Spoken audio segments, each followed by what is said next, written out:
Selamat berjumpa kembali saudaraku semuanya dengan channel YouTube Jati Diri. Kali ini kita lanjutkan ajaran Bhairava Tantra lanjutan dari yang kemarin. Namun seperti biasanya, sebelumnya jangan lupa selalu untuk memohon perlindungan dan bimbingan Tuhan Yang Maha Kuasa, agar tidak terjadi kesalahpahaman yang akan menyebabkan kesesatan. Tantra adalah bebas dari kata moral amoral. Lihatlah dengan cara ini sebuah obat adalah bebas dari moral, bukan bermoral dan bukan tidak bermoral immoral. Jika engkau memberikannya kepada pencuri itu akan membantunya, jika engkau memberikannya kepada orang suci itu akan membantunya juga. Tidak akan membuat perbedaan antara pencuri dan orang suci. Obat tidak bisa mengatakan, ini adalah pencuri maka aku akan membunuhnya, dan ini adalah orang suci, jadi aku akan membantunya. Sebuah obat adalah hal yang ilmiah. Apakah engkau seorang pencuri atau orang suci itu tidak ada bedanya. Tantra adalah amoral. Tantra mengatakan, tidak ada moralitas yang diperlukan, tidak ada moralitas tertentu yang dibutuhkan. Sebaliknya, engkau tidak bermoral karena engkau memiliki pikiran yang sangat terganggu. Jadi Tantra tidak membuat prasyarat, engkau harus menjadi bermoral dan kemudian engkau dapat berlatih Tantra. Tantra mengatakan, ini tidak masuk akal. Misalnya seperti ada seseorang yang sakit demam, dan datang ke dokter, kemudian dokter itu mengatakan, pertama turunkan demammu dahulu, biar cukup sehat terlebih dahulu. Maka hanya setelah agak cukup sehat tubuhmu, bisa aku berikan obat. Hal yang seperti inilah yang sering terjadi sekarang ini. Dokter mau memberikan obat demam tapi ada prasyarat yang harus dipenuhi terlebih dahulu, yaitu, disuruh menurunkan demamnya dahulu, baru dokter mau memberi obatnya. Aneh, lucu, tapi sering terjadi. Seseorang pencuri datang ke orang suci dan berkata, aku seorang pencuri, beritahu aku bagaimana untuk bermeditasi. Orang suci mengatakan, pertama tinggalkan profesimu sebagai pencuri, baru aku mau mengajarimu bermeditasi. Bagaimana engkau bisa bermeditasi jika engkau tetap sebagai pencuri? Petik 2. Seorang pecandu alkohol datang dan ia berkata, aku seorang pecandu alkohol. Bagaimana aku bisa bermeditasi? Lantas orang suci mengatakan, syarat yang pertama, tinggalkan alkohol dahulu, kemudian hanya setelahnya engkau dapat bermeditasi. Kondisi ini menjadi seperti bunuh diri. Pria itu menjadi pencandu alkohol, atau pencuri, atau menjadi orang yang tidak bermoral karena ia memiliki pikiran yang terganggu, pikiran yang sakit. Perbuatannya itu adalah merupakan sebuah efek, sebuah konsekuensi dari pikirannya yang sakit, dan ia diberitahu, pertama jadilah baik, dan kemudian engkau bisa bermeditasi. Tapi kemudian saat itu siapa yang membutuhkan meditasi? Orang yang mau merubah perbuatannya yang tidak baik, dan ingin menjadi baik dengan melakukan meditasi. Atau orang yang sudah baik, kemudian baru bermeditasi. Meditasi adalah pengobatan. Meditasi adalah obat. Tantra adalah bebas dari kata moral ataupun amoral. Ia tidak bertanya siapa dirimu. Engkau menjadi seorang manusia sudah cukup. Dimanapun engkau berada, apapun engkau, siapapun dirimu, maka engkau diterima dan boleh menjalankan Tantra. Pilihlah teknik yang sesuai dengan dirimu. Berikan energimu secara penuh ke dalamnya, dan engkau tidak akan sama lagi dengan yang sebelumnya. Sungguh, teknik yang otentik akan selalu seperti itu. Jika aku membuat persyaratan, itu menunjukkan bahwa aku memiliki teknik yang palsu. Jika aku katakan, pertama lakukan ini, dan yang kedua jangan lakukan itu, dan kemudian kamu harus begitu, dan berbagi syarat lainnya. Dan semua persyaratan itu adalah tidak mungkin, karena pencuri dapat mengubah benda yang akan dicurinya, tetapi ia tidak dapat menjadi bukan seorang pencuri. Seseorang yang serakah dapat mengubah objek keserakahannya, tapi ia tidak dapat menjadi tidak serakah. Engkau dapat memaksanya atau ia dapat memaksa dirinya sendiri menjadi tanpa keserakahan, tapi itu juga akan terjadi karena keserakahan tertentu. Jika surga yang dijanjikan mungkin ia akan mencoba untuk menjadi tidak serakah.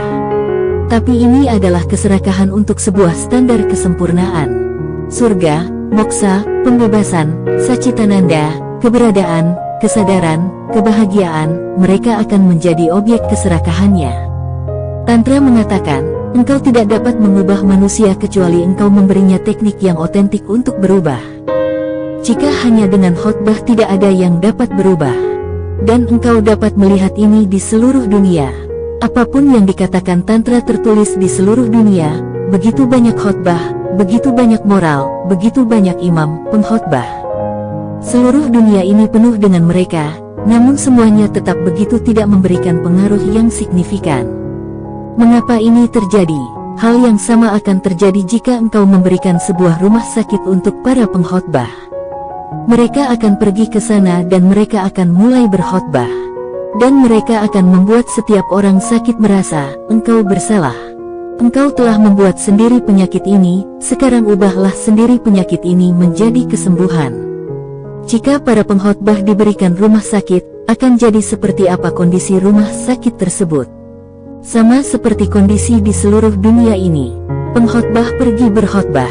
Mereka terus memberitahu orang-orang, jangan marah. Dan tanpa memberikan teknik apapun. Dan kita telah mendengarkan ajaran ini begitu lama sehingga kita bahkan tidak pernah mengajukan pertanyaan. Apa yang kau katakan? Aku marah dan engkau hanya mengatakan, jangan marah. Bagaimana itu mungkin terjadi? Ketika aku marah itu berarti aku memiliki kemarahan, dan engkau hanya memberitahu aku, jangan marah. Jadi aku hanya bisa menekan diriku sendiri. Tapi itu akan menciptakan lebih banyak kemarahan-kemarahan lagi. Itu akan menciptakan rasa bersalah terus-menerus. Karena jika aku mencoba untuk mengubah dan tidak bisa mengubah diriku, itu akan menciptakan rasa rendah diri. Ini memberikanku perasaan bersalah, bahwa aku tidak mampu, aku tidak bisa menang atas kemarahanku. Tidak ada yang bisa menang. Engkau perlu senjata lain, engkau perlu teknik tertentu, karena kemarahanmu hanya indikasi dari pikiran yang terganggu.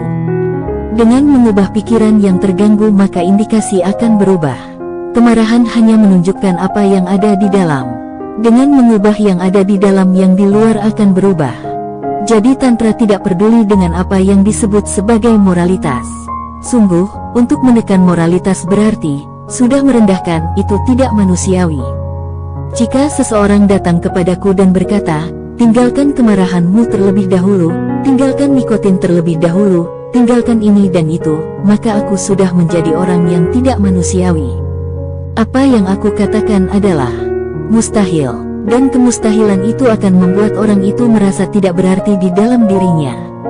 Dia akan mulai merasa rendah diri, dia akan terdegradasi dalam pandangannya sendiri. Jika seseorang mencoba yang mustahil, ia akan merasa menjadi orang yang gagal. Dan ketika seseorang menjadi orang yang gagal ia akan mulai merasa yakin bahwa dia adalah orang yang berdosa. Para pengkhotbah harus meyakinkan kepada seluruh dunia bahwa engkau adalah orang berdosa. Itu hal yang baik bagi mereka, karena hanya dengan engkau yakin bahwa engkau berdosa, pekerjaan mereka bisa tetap ada. Engkau harus menjadi orang berdosa. Lalu hanya dengan begitu gereja, kuil dan masjid terus memiliki kemakmurannya. Keberadaanmu sebagai pendosa adalah kesuksesan mereka. Rasa bersalahmu adalah dasar dari semua keberhasilan gereja. Semakin bersalah engkau, semakin banyak penceramah akan terus naik lebih tinggi dan lebih tinggi lagi. Mereka dibangun di atas rasa bersalahmu, pada dosamu, pada rasa rendah dirimu. Demikian mereka telah menciptakan kemanusiaan yang lemah dan rendah diri. Tantra tidak peduli dengan apa yang disebut moralitas, formalitas sosialmu, dan lain sebagainya. Itu tidak berarti Tantra mengatakan untuk menjadi tidak bermoral, tidak begitu. Tantra adalah begitu sangat tidak peduli dengan moralitasmu, sehingga Tantra tidak bisa mengatakan untuk menjadi tidak bermoral. Tantra memberikan kepadamu teknik ilmiah untuk mengubah pikiran, dan begitu pikiran berubah maka karaktermu akan berubah. Setelah dasar struktur berubah, seluruh bangunan akan menjadi berbeda. Karena sikap bebas moral ini Tantra tidak dapat ditoleransi oleh yang engkau sebut sebagai orang-orang kudus atau orang suci. Mereka semua menentangnya, karena jika Tantra berhasil, maka semua ceramah yang dilakukan atas nama agama akan berhenti. Lihat ini, suatu dogma tertentu berjuang sangat banyak untuk melawan kemajuan ilmiah. Mengapa demikian? Hanya karena jika kemajuan ilmu pengetahuan telah ada di dunia material, maka waktu suramnya akan menjadi tidak terlalu lama lagi bagi mereka. Ketika ilmu pengetahuan akan mulai menembus bidang psikologi dan juga dunia spiritual, Jadi ada suatu dogma tertentu mulai berusaha melawan kemajuan ilmiah, karena sekali engkau mengetahui bahwa engkau dapat mengubah materi melalui sebuah teknik, maka tidak lama lagi engkau pun akan mengetahui bahwa engkau dapat mengubah pikiran melalui teknik pula, karena pikiran adalah merupakan sebuah materi yang halus. Ini adalah proposisi Tantra, pikiran itu tidak lain adalah materi atau fisik yang halus, dan itu dapat diubah. Dan begitu engkau memiliki pikiran yang berbeda, engkau akan memiliki dunia yang berbeda pula, karena engkau melihat melalui pikiran yang jernih. Dunia yang engkau lihat, secara khusus, engkau lihat melalui pikiran. Ubahlah pikiran, dan engkau akan melihat ada dunia yang berbeda. Dan jika tidak ada pikiran, itu adalah tujuan utama untuk Tantra, untuk membawa ke kondisi ketika tidak ada pikiran atau suwung. Kemudian lihatlah dunia tanpa mediator. Ketika mediator tidak ada, engkau akan mengalami apa yang sebenarnya, bukan cuma mengetahui. Karena kini tidak ada perantara antara engkau dan yang nyata, maka tidak ada yang dapat menyimpang, tidak ada penyalah artian. Jadi Tantra mengatakan bahwa jika tidak ada pikiran, itu adalah keadaan Bhairawa atau keadaan kondisi dalam kesadaran, sebuah keadaan tidak ada pikiran. Untuk pertama kalinya engkau melihat dunia, seperti itulah, sebagaimana adanya. Jika engkau memiliki pikiran, engkau akan terus menciptakan sebuah dunia yang baru lagi di alam pikiranmu, engkau terus memaksakan, memproyeksikannya. Jadi yang pertama ubahlah pikiranmu terlebih dahulu, kemudian mengubah dari pikiran ke tanpa pikiran atau suwung, kosong. Kemudian 112 metode meditasi ini dapat membantu setiap orang. Ada metode yang mungkin tidak berguna bagimu. Itulah sebabnya Siwa memberikan banyak metode. Pilihlah metode apapun yang cocok untukmu. Tidak sulit untuk mengetahui mana yang cocok untuk dirimu. Kita akan mencoba untuk memahami setiap metode dan bagaimana cara memilih salah satu metode yang cocok untuk dirimu sendiri, metode yang dapat mengubahmu dan mengubah pikiranmu. Pemahaman ini adalah pemahaman intelektual, dan ini akan menjadi kebutuhan dasar, tapi ini bukan yang akhir. Apapun yang aku bicarakan di sini, cobalah. Sungguh, ketika engkau mencoba metode yang memang tepat untukmu, engkau akan segera merasakan klik saat itu juga. Jadi aku akan terus berbicara tentang metode di sini setiap hari. Engkau mencobanya, hanya bermain dengannya, pulang dan mencoba.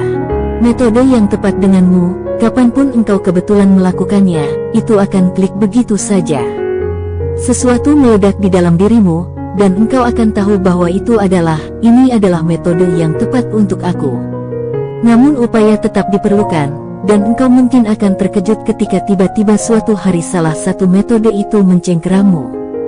Jadi sementara aku berbicara di sini, sama seperti dengan bermain-main dengan metode ini. Aku katakan bermain karena engkau tidak boleh terlalu serius. Hanya bermain. Sesuatu mungkin cocok bagimu.